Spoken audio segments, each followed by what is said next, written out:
I'm Rebekah Reysen here with Jeremy Roberts, and we'd like to welcome you to the Chit Chat. Today we have Suzanne Wilkin from the Fast Track program. Let me tell you a little bit more about Suzanne. Suzanne Wilkin is a Fast Track academic mentor and instructor. She received her undergraduate and graduate degrees from the Loyola College, now Loyola University of Maryland. Suzanne loves learning about the history of the University of Mississippi. Welcome to the program. Good to see you, Suzanne. How are you? I'm well. It's good to see y'all too. Thank you for having me. Good to see you too. Yeah, thank you so much for joining us today. So one of the first questions we typically ask is, how did you get started in higher education? Well, my husband and I moved down here about 20 some odd years ago, and I worked at a community mental health center, and then I stayed home after I had my kids. And when I was kind of ready to go back to work, the university was advertising for instructors for EDHE 105. Mm-hmm. And at that time, I wasn't part of Fast Track, but I taught, so I put in my application to teach it. And so I started teaching EDHE 105 about 7 years ago. And so I taught that for 2 years before I went full-time in Fast Track. So I started with EDHE, teaching EDHE 105. That kind of seems to be a trend for a lot of people that we talk to, that sometimes Dewey Knight has reached out and said, yes, I need somebody to help me teach this class. Yeah, so that's a good thing for us to kind of just talk about on this program, how everyone that we have interviewed so far has had some kind of impact on our students here.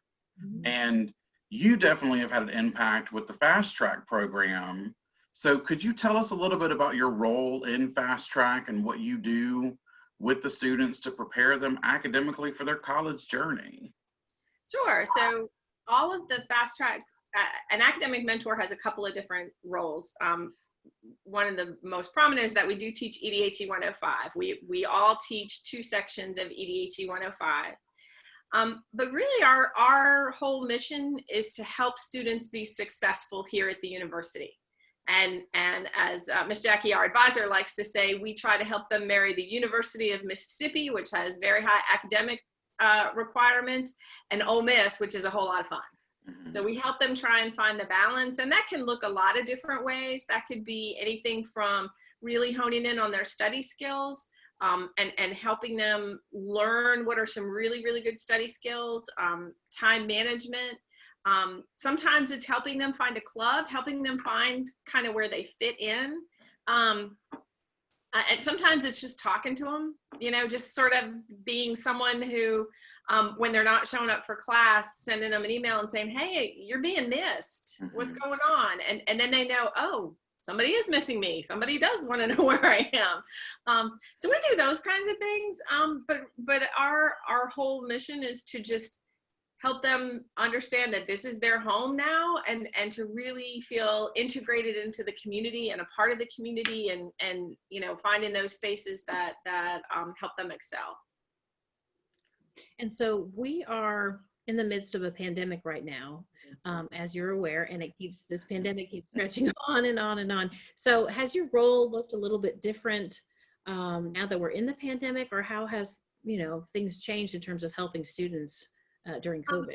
Yeah, it's a little harder in some ways, because the good news is, and sometimes people think you're teaching in the classroom with students, and yeah, because the science works, the protocols work, wearing a mask works, the physical distancing, it works. So being in the classroom is great. What's hard about it is we've had to divide our cohorts. So each of our classes is a cohort, and we usually have about 20 students in a cohort. We've had to divide them up. So we have to teach the same thing 4 times in a week, because we teach 2 sections and half and half. So that's a little hard. I keep telling my students, I feel like I'm trying to jump into double Dutch jump rope. Right. Kind of, I can't get my timing down, and there's a lot of, did I already tell you this? Did we do? So there's a lot of that, especially at 11 o'clock on Thursdays. That's my last section. So, it's hard because we can't meet with them. It's got to be, physically distant, or it's got to be via Zoom, which is harder. if a student needs a hug, we can't do that. You know, we can't sometimes support them in the way that we want to and just be more present to them. We have to, you know, figure out, okay, where can I meet you and what are you comfortable with and that kind of stuff. So it doesn't happen quite as organically. It has to have a lot more planning to it, if that makes sense. So that's been harder, but I'm just so impressed with how resilient the students are. That's what I told them. I'm like, y'all made the decision to come to college in a pandemic. You decided not to let, you know, something stop you. You believe in the science, you're participating in it, and you're doing the best you can. And so that makes it all worth it. The fact that they want to be here and they want to learn, and we feel like we have something to offer them, you know, we'll figure it out. We'll figure it out. Yeah, and so much of this process too, in terms of being a mentor and an instructor, there's a lot of psychology involved with it, you know, like looking at how somebody's performing, what are some of the underlying factors that are maybe inhibiting academic performance. And your background is psychology, right? Clinical psychology? Yeah. Okay. Well, that's pretty exciting. Do you think that this helps you? It must help in some way, I would imagine, as a mentor and an instructor. I think so. I think that, you know, if nothing else, it gave me some sort of really great observation skills. So, you know, I can kind of, when I'm talking to students, I try to just be really observant about what are they saying to me, or what are they not saying to me, that I feel like that maybe they should, you know, picking up on their body language in class, or if they're not coming to class, you know, being able to reach out and ask what's going on, and just, I try to have a general understanding of what are some factors that they might still be experiencing or might be impacting them, you know, worldwide pandemic, but, you know, I think some of them are still feeling the losses that they've experienced for some of the things they're never going to get back. And we've talked about that a little bit in class. That high school graduation, that ship has sailed. It is not coming back. They're not going to get that. They're not going to get the senior prom. That's gone too. Things, you know, and so I try and talk with them about things like that. Having their first year of college not be what they thought it was going to be, you know, no Ole Miss football, no Grove, none of that. And, you know, we talked about how, okay, but that's something we haven't lost. That's been delayed. We're going to get that back. That's going to happen for you. So let's look forward to those things, and how can we reconcile those things? So we try, you know, I try, I do tell them, I'm not trying to do therapy with you. I'm not trying to do any of that. It's not my job. But I do try and be cognizant of what are the things that might be impacting them, and then talk with them about those. So what advice do you have for students in order for them to be successful in college? And my students are sick to death of hearing this, but but really, and given that given the way we have to operate in this moment, in this time, they've got to manage their time. They have to put themselves on a schedule. You have to, you know, and I tell them, you got to get up at the same time every day, 5 days a week. I don't care what time you get up on Saturday and Sunday, if you get up on Saturday and Sunday. Right. Monday through Friday, I encourage you to get up at a reasonable time, have breakfast, look at what your class schedule would be if you were going to class, and then be in class at that time. If you're, you know, if your writing 101 class is Monday, Wednesday, Friday at 10 o'clock, then on Monday, Wednesday, and Friday at 10 o'clock, you should be working on writing. If EDHE 105 is at 9:30 on Tuesday, you should be doing EDHE 105. You know, trying to get them to do those things. I've also talked with them about scheduling in some physical activity, getting out of the residence hall, going to the South Campus Rec, or going to the Turner Center, but trying to get out a little bit, but making sure that they are operating on a schedule. You know, they need to eat at roughly the same time every day. And just trying to get them to engage in that kind of stuff, because I think that's the one thing that's going to help.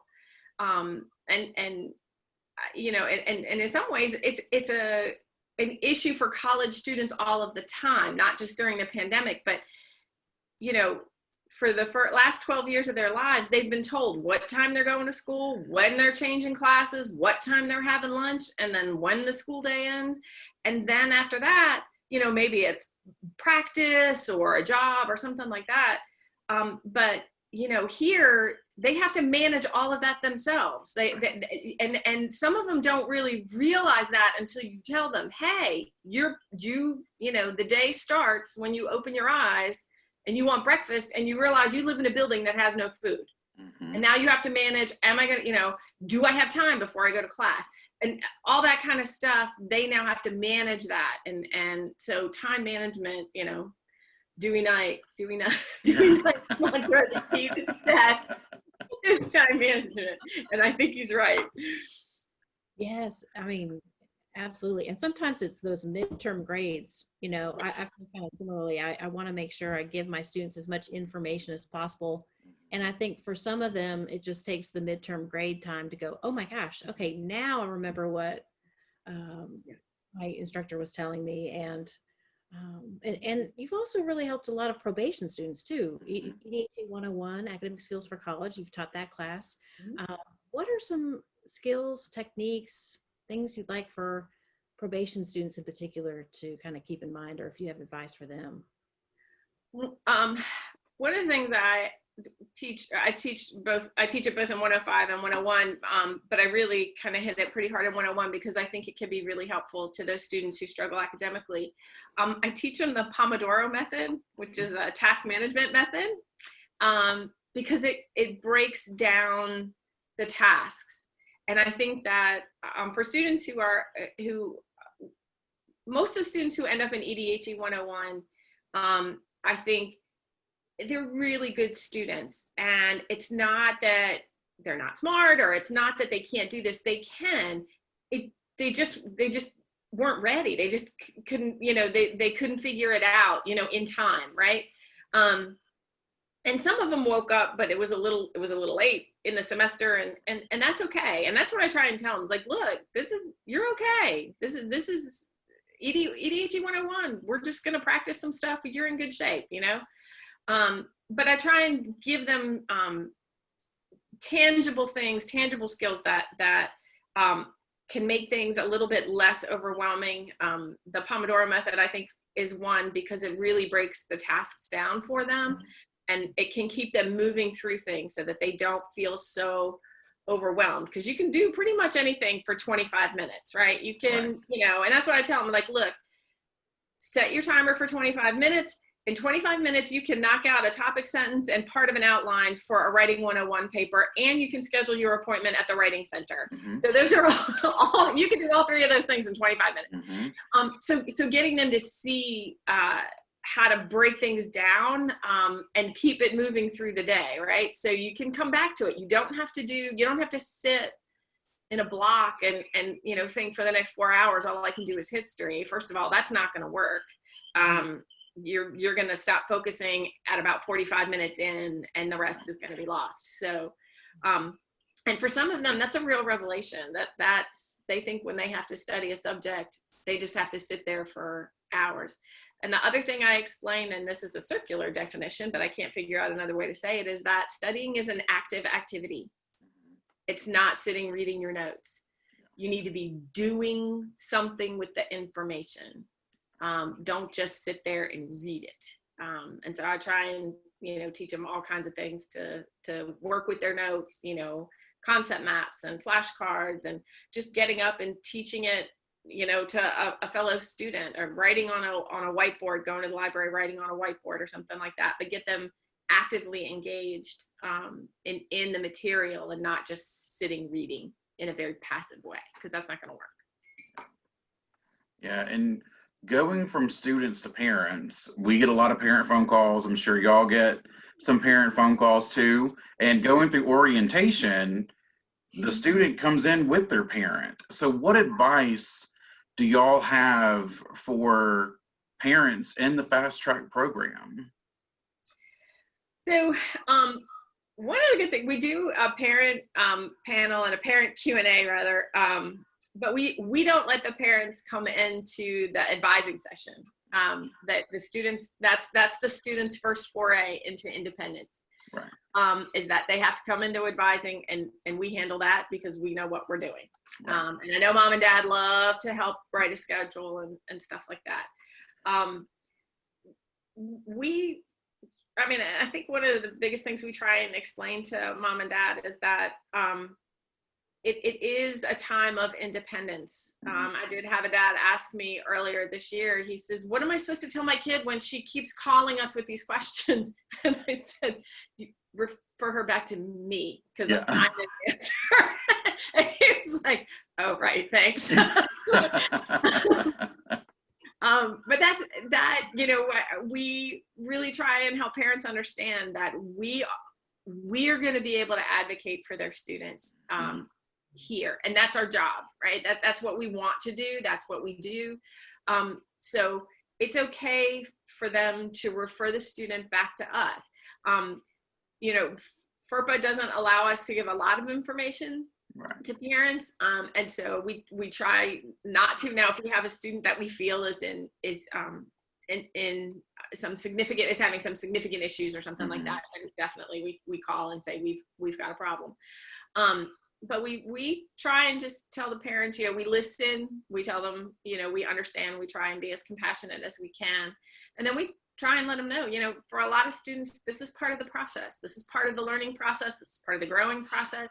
A lot of them freak out, like you said, with midterm grades. Those midterm grades come out, and those are grades that some of these students have never seen before. That's that's way outside of there, and the parents start, and we reassure them that, look, that's just a measure for you to see where you are. A lot of times in a class, the work is in the second half between midterm and final, not in the front half. So let's not panic. But let's take that feedback and understand. So we try and we listen to the parents, and we try and give them some just good information, but let them know they need to just have their students come to us, have them be a little independent. It's going to all be okay. So working hard, I would imagine you work hard all the time. What do you like to do in your spare time? Do you have spare time? First of all, I guess that's the first spare time. I do. Okay, good. I do tell my students, and I'll answer some emails a little bit in the evening, but at a certain point, Mrs. Wilkin goes to bed. So don't send that email at midnight and expect a response. That's not happening for you. Yeah. Now I like to cook. My husband and I like to cook together, and so we like to do that. We have a dog, so I like to walk the dog. And I like to read. I don't get to read too much, but yeah, just stuff. So we've got some lightning round questions for you, and it's to let us know a little bit more about your college experience and where you come from. So the first question we ask is, what was your freshman year like? My freshman year was I think sort of typical of what a lot of people experience. I did not have a great freshman year roommate. It wasn't great. We stuck it out the entire year, but it was difficult. It was not. But I met my two best friends who lived in my residence hall with me, and we're still friends today. Yeah. I was fortunate that the college that I picked, it was a great fit for me. And so I loved being there. It was very positive. I was very homesick for the first 2 weeks. I remember that, and I was one of those, I could not wait to move out of the house. I could not wait to go to college. And my mom and dad were like, and we cannot wait for you to go. And then I remember, and I'm really going to date myself right now, but at that time, there was no such thing as a cell phone. And it took about 2 to 3 weeks for the telephone company to hook up all the phones in our residence hall rooms. So there was a payphone in the hallway, and we would just line up waiting to use the payphone in the hallway. And I remember I called home every night for 2 weeks. And then I was like, okay, I'm going to get the hang of this. And I did. And so ultimately it was a really positive experience.